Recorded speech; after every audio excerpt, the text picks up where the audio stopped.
2026 north വെസ്റ്റിൽ വരുന്ന നക്ഷത്രം 2 ആണ്. കുറച്ച് രോഗങ്ങൾ അല്ലെങ്കിൽ ആരോഗ്യ പ്രശ്നങ്ങൾ ഉണ്ടാക്കുന്ന ഒരു നക്ഷത്രമാണ് 2 എന്ന് പറയുന്നത്. പ്രധാന ഡോറ് നോർത്ത് വെസ്റ്റിന്റെ വെസ്റ്റിലോ നോർത്തിലോ ഉണ്ടെന്ന് കരുതുക. ഈ വീട്ടിലുള്ള എല്ലാവരെയും ഈ ആരോഗ്യ പ്രശ്നം ബാധിക്കാനുള്ള സാധ്യത വളരെ കൂടുതലാണ്. ഇവിടെ ബെഡ്റൂം ഉള്ളവരുണ്ട്, ആ ബെഡ്റൂമിൽ കിടക്കുന്നവരെ ഇത് ബാധിക്കും. ഫെബ്രുവരി 17 2026 ചൈനീസ് ന്യൂ ഇയർ സ്റ്റാർട്ട് ചെയ്യണം. ആ ഓരോ പുതുവർഷത്തിലും നമ്മുടെ വീടിൻ്റെ ആയാലും സ്ഥാപനത്തിൻ്റെ ആയാലും നമുക്ക് 8 ദിക്കുകളും ഒരു ബ്രഹ്മസ്ഥാനവുമായി നമ്മൾ അതിനെ ഓരോ ബിൽഡിങ്ങിനെയും നമ്മൾ തരംതിരിക്കുന്നുണ്ട്.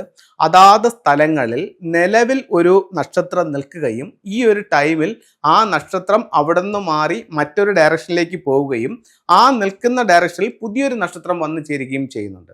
അപ്പോൾ കൃത്യമായിട്ടും ആ നക്ഷത്രങ്ങൾ ഏതാണോ അതിൻ്റെ സ്വഭാവം അതാത് സ്ഥലങ്ങളിൽ അത് കാണിക്കും. വർഷങ്ങളായിട്ട് ഇതിനെ ഫോളോ അപ്പ് ചെയ്തുകൊണ്ടിരിക്കുന്നവരുണ്ട്, എല്ലാ വർഷവും കൃത്യമായും അത് പാലിക്കുന്നവരുമുണ്ട്. അവർക്ക് അതിൻ്റെതായിട്ടുള്ള റിസൾട്ടുകളുണ്ട്. ഇത് നമുക്ക് എന്താ തരുന്നതെന്ന് ചോദിച്ചു കഴിഞ്ഞാൽ ദോഷങ്ങളെ പരമാവധി ഒഴിവാക്കുകയും സൗഭാഗ്യങ്ങളെ പരമാവധി വർദ്ധിപ്പിക്കുകയും ഈ ഒരു കണക്ക് കൂട്ടലിലൂടെ നമ്മൾ മുന്നോട്ട് നീങ്ങാൻ നമുക്ക് സാധിക്കുന്നതാണ്. അപ്പോൾ നമുക്ക് 2026 വരുന്ന ഒരു 2-3 കാര്യങ്ങളെപ്പറ്റി നമുക്ക് നോക്കാം. ഒന്ന്, നോർത്ത് വെസ്റ്റിൽ വരുന്ന നക്ഷത്രം 2 ആണ്.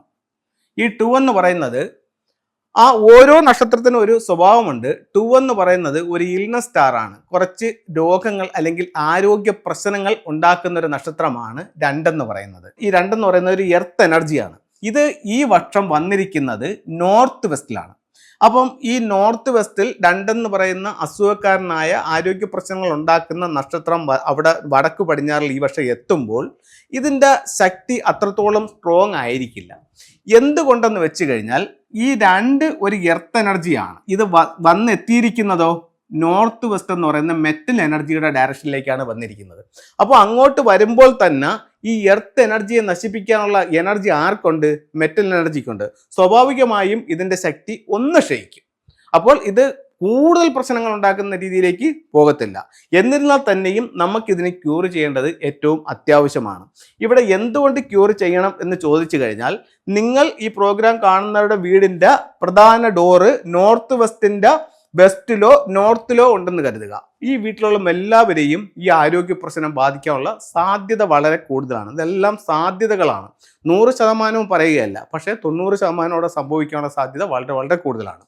അതുകൊണ്ട് ഇവിടെ ഇപ്പം 6 വരുമ്പോൾ ആരോഗ്യ പ്രശ്നങ്ങൾ ഉണ്ടാവും. ഇനി ഇത് ബാധിക്കുന്ന മറ്റൊരു കൂട്ടരാരെന്ന് ചോദിച്ചു കഴിഞ്ഞാൽ, ഇവിടെ ബെഡ്റൂം ഉള്ളവരുണ്ട്, ആ ബെഡ്റൂമിൽ കിടക്കുന്നവരെ ഇത് ബാധിക്കും. അപ്പോൾ നമ്മൾ എന്ത് ചെയ്യണമെന്ന് ചോദിച്ചു കഴിഞ്ഞാൽ, ഇതിൻ്റെ ഈ എർത്ത് എനർജിയെ നശിപ്പിക്കാൻ വേണ്ടിയിട്ട് ഒരു 6 റോഡ് വിൻഡ് ചെയ്യും ഈ പറയപ്പെടുന്ന നോർത്ത് വെസ്റ്റ് കോർണറിൽ കൊടുക്കാം. അല്ലെങ്കിൽ എൻട്രൻസിന്റെ സമീപത്ത് കൊടുക്കുക. എൻട്രൻസിന്റെ നേരെ ഓപ്പോസിറ്റ് കൊടുക്കണ്ട, നേരെ ഫ്രണ്ടിൽ കൊടുക്കണ്ട, എൻട്രൻസിന്റെ സമീപത്ത് കൊടുക്കാം. അതുപോലെ തന്നെ ഇവിടെ 6 മെറ്റൽ കോയിൻസ്, ഒരു റെഡ് റിബണിൽ 6 ചൈനീസ് നാണയങ്ങൾ കെട്ടി വരുന്ന ഒരു 6 മെറ്റൽ കോയിൻസ് ഇവിടെ ഹാങ് ചെയ്യാം. അതുപോലെ ഇവിടെ വെക്കാവുന്ന മറ്റൊന്ന് പറഞ്ഞാൽ കലാബാഷ് അല്ലെങ്കിൽ മെറ്റൽ ഉലു, അതും ഈ ഡയറക്ഷനിൽ വെക്കാം. അപ്പോൾ ഇത്തരത്തിലുള്ള കാര്യങ്ങൾ അവിടെ വെക്കുന്നത് ഈ പറയപ്പെടുന്ന ആരോഗ്യ പ്രശ്നങ്ങളെ കുറയ്ക്കാനും, ഈ നക്ഷത്രത്തെ നമുക്ക് മാറ്റാൻ പറ്റില്ല, പക്ഷേ നക്ഷത്രത്തിൻ്റെ കാഠിന്യം കുറയ്ക്കാൻ പറ്റും. അങ്ങനെ നമുക്ക് അതിൻ്റെ റെമഡി ചെയ്യാം. ഇവിടെ ശ്രദ്ധിക്കേണ്ട വളരെ പ്രധാനപ്പെട്ട മറ്റൊരു കാരണം എന്ന് പറഞ്ഞു കഴിഞ്ഞാൽ, ഈ ഭാഗത്ത് നിങ്ങൾക്ക് പ്രധാന ഡോറുണ്ട്, ഇവിടെ നിങ്ങളൊരു മാറ്റ് ഇട്ടിട്ടുണ്ട്. ഈ മാറ്റ് റെഡ് ആണെന്നുണ്ടെങ്കിൽ വളരെ ശ്രദ്ധിക്കണം, അവിടെ നമുക്ക് ആരോഗ്യ പ്രശ്നങ്ങൾ കൂടും. കാര്യം എന്താണ്? ഈ പറയപ്പെടുന്ന 2 എന്ന് പറയുന്ന എർത്ത് എനർജിയെ സപ്പോർട്ട് ചെയ്യുന്ന എലമെന്റ് ഏതെന്ന് ചോദിച്ചു കഴിഞ്ഞാൽ അത് ഫയർ എനർജിയാണ്. അപ്പോൾ ഈ 2 ഇവിടെ വന്ന് നിൽക്കുമ്പോൾ ഇവിടെ റെഡ് മാറ്റ് കിടക്കുകയാണെങ്കിൽ ഈ എർത്ത് എനർജി സ്വാഭാവികമായും കൂടുതൽ സ്ട്രോങ് ആകും. സ്ട്രോങ് ആകുമ്പോഴത്തേക്ക് ഏത് രീതിയിൽ നമ്മളെ ബാധിക്കും? ആരോഗ്യ പ്രശ്നത്തിലൂടെ നമ്മളെ ബാധിക്കും. അപ്പോൾ അതുകൊണ്ട് ഒരു കാരണവശാലും അവിടെ റെഡ് കളേഴ്സ് പാടില്ല. ഇനി നമുക്ക് ചില ഫംഗ്ഷൻ ടൂളുകളിലേക്ക് പോകാം. ഇത് ഒരു മെറ്റൽ ടോട്ടോയിസ് ആണ്. ഇത് നമുക്ക് വളരെയധികം റിസൾട്ട് കൊണ്ട് തന്നുകൊണ്ടിരിക്കുന്ന ഫംഗ്ഷൻ ടൂളുകളിൽ പ്രധാനപ്പെട്ട ഒന്നാണ്. ഇതിനെ നമുക്ക് 2ആയിട്ട് ഓപ്പൺ ചെയ്യാം. ഇതിൻ്റെ ബാക്കിലൊരു ലോട്ടു സ്ക്വയർ ഉണ്ട്. 1 മുതൽ 9 വരെയുള്ള നമ്പറുകൾ അതിനകത്ത് മാർക്ക് ചെയ്തിട്ടുണ്ട്. ഇത് എങ്ങനെ കൂട്ടി നോക്കിയാലും നമുക്ക് 15 കിട്ടുന്നതാണ്.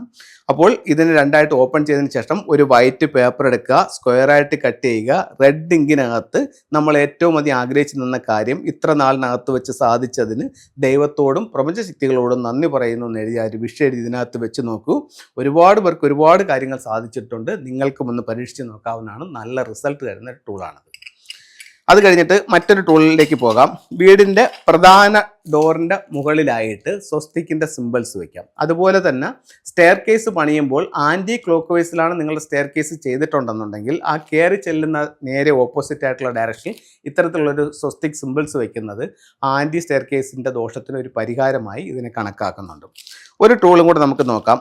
ചൈനീസ് വാസ്തു പ്രകാരം വീടിന്റെ 4 ദിക്കുകൾ 4 സ്വർഗീയ മൃഗങ്ങളാൽ സംരക്ഷിക്കപ്പെടുന്നു എന്നാണ്. അപ്പൊ നമുക്ക് ഇതിന്റെ വീടിന്റെ പോസിറ്റീവ് എനർജി കിട്ടാനും സൗഭാഗ്യങ്ങൾക്കും വേണ്ടി 4 അനിമൽസ് ഉപയോഗിക്കാം. നമുക്കൊരു സ്വീകരണമുറിയുടെ വെസ്റ്റിൽ നമുക്കൊരു വൈറ്റ് ടൈഗർ, അതിന്റെ നേരെ ഓപ്പോസിറ്റ് സ്വീകരണമുറിയുടെ ഈസ്റ്റിൽ ഒരു ഗ്രീൻ ഡ്രാഗൺ, സൗത്ത് ഡയറക്ഷനിൽ ഒരു ഫീനിക്സ് ബേർഡ്, അതിന്റെ നേരെ ഓപ്പോസിറ്റ് നോർത്ത് ഡയറക്ഷനിൽ ഒരു ടോർട്ടോയ്സ്. അപ്പോൾ ഇത്തരത്തിലുള്ള സിമ്പിൾസുകൾ വീടിന്റെ ഒത്തിരി സൗഭാഗ്യങ്ങൾ വർദ്ധിപ്പിക്കാനായിട്ട് നല്ല ടൂളായി ചൈനീസ് വാസ്തുവിലെ ഫെങ്ഷുയിൽ പറയുന്നുണ്ട്.